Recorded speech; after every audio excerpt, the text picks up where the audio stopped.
That's the truth right there. I mean, if you think about it, if you check the generations, like right now in the US as well, I've seen a lot of these things as well. In the UK, you get medals for participation. But what's the point?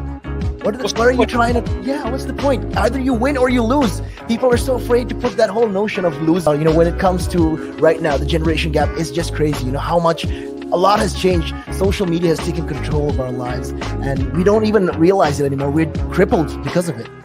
That's absolutely right, Nick. Because, as you said, nowadays it seems that you get rewarded for failure. For the life of me, Nick, I can't get my head around that. Perhaps I'm just getting old and morbid. I don't know. I just can't get my head around how you could be rewarded for failure.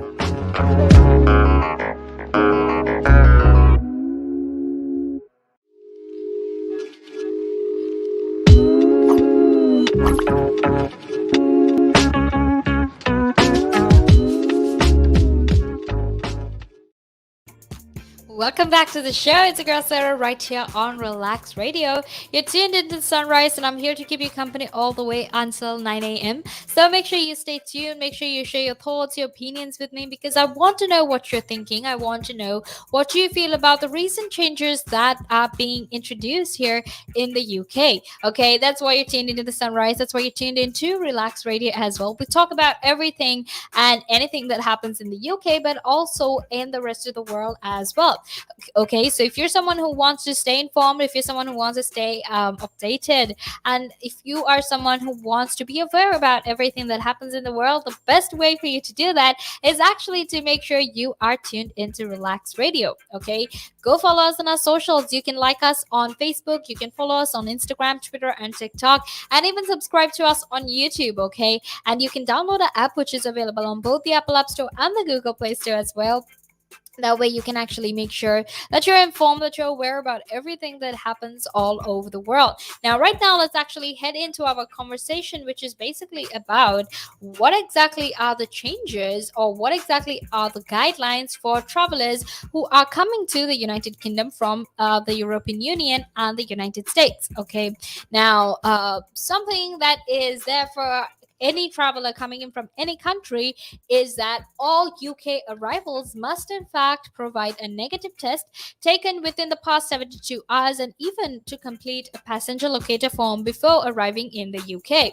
Okay, now the reason they're obviously doing this is to make sure that there is enough safety, is to make sure that all of the people here in the UK, this UK citizens, are in fact safe and protected, right? That's why they're asking for a passenger locator form.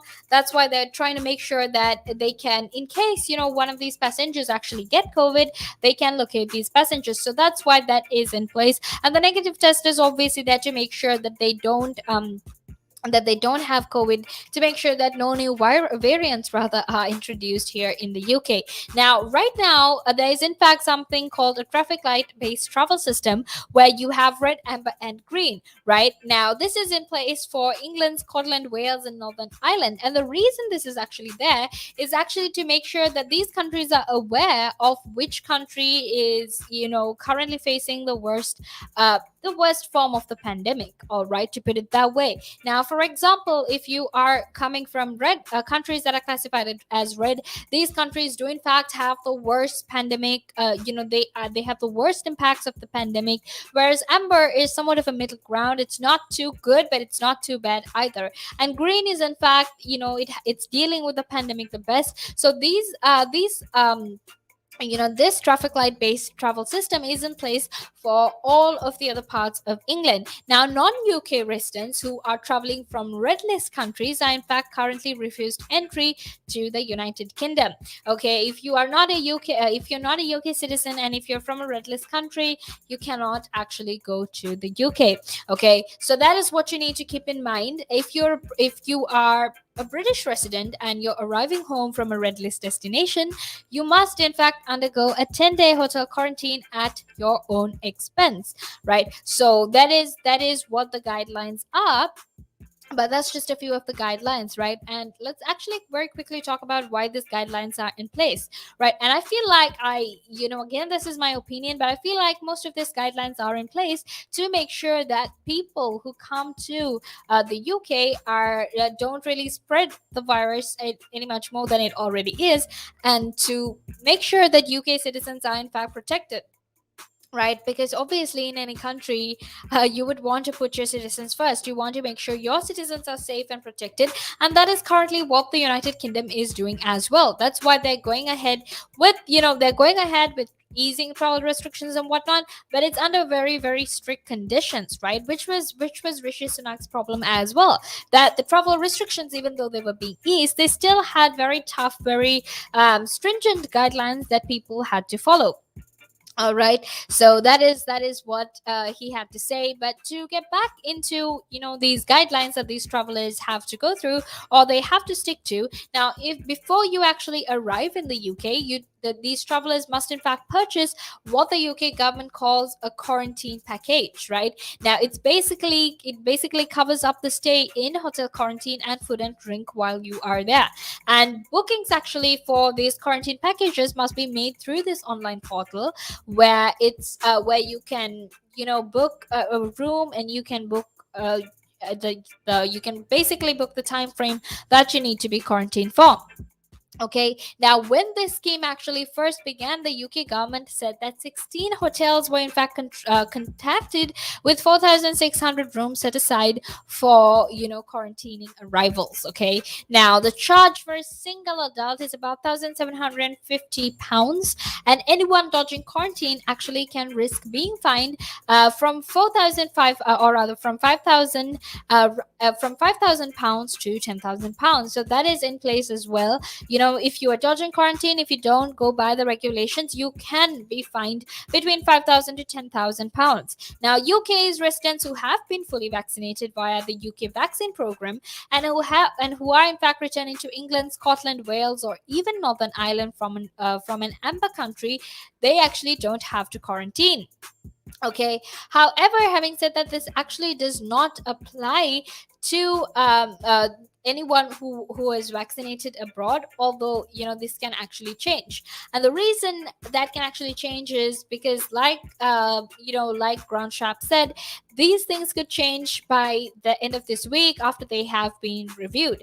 Okay, now that is what is there for people who are coming in from other countries, non-UK residents, people who are coming in from amber list countries and whatnot. Okay, and UK residents who are arriving back in the UK but who aren't fully vaccinated, or if they were vaccinated in another country, they actually must continue following the original amber rules, which is taking a pre-departure test, quarantining for 10 days, and taking a PCR test on day 2 and day 8 of quarantine. So these travelers who are arriving back in England can actually end their quarantine early via the test to release scheme. Okay, so that is just a few of what is happening. Now make sure you stay tuned, because right now we're going to head into a small break, and after that we will be back to keep talking about this. But until then, make sure you stay tuned.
Welcome back to the show. It's your girl Sarah right here on Relax Radio. Now you're tuned into the sunrise, and like I said, we're talking about a very important topic. We're talking about some very important things that are happening not just here in the United Kingdom, but in fact all over the entire world as well. Okay, so you got to make sure you're tuned to make sure that you're aware about everything that is happening, not just here in the UK, but in fact all over the world as well. Okay, so for you to stay informed, for you to make sure that you're aware about everything, you need to make sure that you are tuned into Relax Radio. All right, so if you have any thoughts, if you have any opinions and experiences that you want to share with us, make sure you get in touch with me and make sure you share them with me so I can share with everyone who is listening in as well. Okay, now before we head back into our conversation, I want to very quickly remind you that you can, in fact, be a part of this show. All you need to do is just text me on 07852473473. Share your thoughts, share your opinions, call me, text me, whatever it is that you have to do. Make sure you do that. Now, I want to very quickly remind you about what exactly, I want to very quickly remind you that you can go follow us on our socials. You can download our app and be a part of this show. And let's, very quickly get into our conversation. Okay, now our conversation is basically about all of these new guidelines that are in place for travelers, what guidelines they need to be following as well. Okay, now from the 2nd of August, which is today, travelers who are fully vaccinated with vaccines that are authorized by both the EMA and the FDA in Europe and the USA, or even via the Swiss vaccination program, will in fact be able to travel to England from amber countries, right? And they don't actually have to quarantine. So I guess that's a big win and something positive for them as well. And they also don't have to take that, day 8 test, which again is another incentive for these people to come to the United Kingdom. Now, fully vaccinated UK travelers who are arriving in the UK from France must actually still quarantine for 10 days and follow the original amber rules, right? And this is why there was a lot of criticism as well, because France was moved to the amber plus list, and they were required to quarantine and take the necessary tests on day 2 and day 8, and make sure that they filled in whatever necessary information that they had to. Now, the guidance, which actually previously suggested that people shouldn't travel to amber countries, has in fact also changed in England. Okay, now travelers who are arriving or departing from a green destination actually have to take a pre-departure test as well as a PCR test on or before they actually before day 2 of their arrival in the UK. However, they don't actually need to quarantine, they just need to make sure that they get that test. Now, the UK government, something that we actually very regularly do, is we review that green list, and there's also this green watch list which some countries are put on if they are at the risk of moving from green to amber. Okay, and something else that has happened is cruising has now in fact been has recommenced here in the UK, but the cruises that are departing from British ports are currently only for UK travelers, and are also staycation trips which basically traverse the UK coastline rather. Okay, so basically their staycation, you really can't head on out and everything. If you're going to boat those cruises, you have to stay in and make sure you just go out for your meals and whatnot, right? And numbers are also reduced basically because of this capacity or the limit that you can take in, and also other restrictions are in place. For example, like wearing your mask, maintaining social distance and sanitizing, those necessary regulations, rules are in place as well. So that is obviously something that you need to keep in mind as well. Now, the UK government has actually announced that international cruises will actually be able to recommence from England with regard to the new travel restrictions that are in place, and British travelers can actually use the existing NHS Health app as a vaccine passport to access and demonstrate vaccine records. All right, because now that's the new thing. Instead of a passport, you actually need to get a vaccination passport to make sure that you're vaccinated. You need to provide that as proof of being vaccinated. So that is what is that is currently the new thing. And alternatively, if you don't really want to be pulling out your phone and showing it all the time, you don't want to just go like, hey, these are my records. If you don't want to do that, you can actually request a paper letter with your vaccine status, which is very traditional, the way things would have been if this pandemic happened maybe in the century before the 21st. So if it happened in the 20th century, maybe that's how things would have changed. However, right now you can just show your phone, or you can just get you can actually just get a letter. So that is what it is. Now make sure you stay tuned, because I will be back in a few more minutes to share more information with you with regard to vaccination here in the UK. So make sure you stay tuned, because right now we're gonna end this, but I will be back in a few more minutes.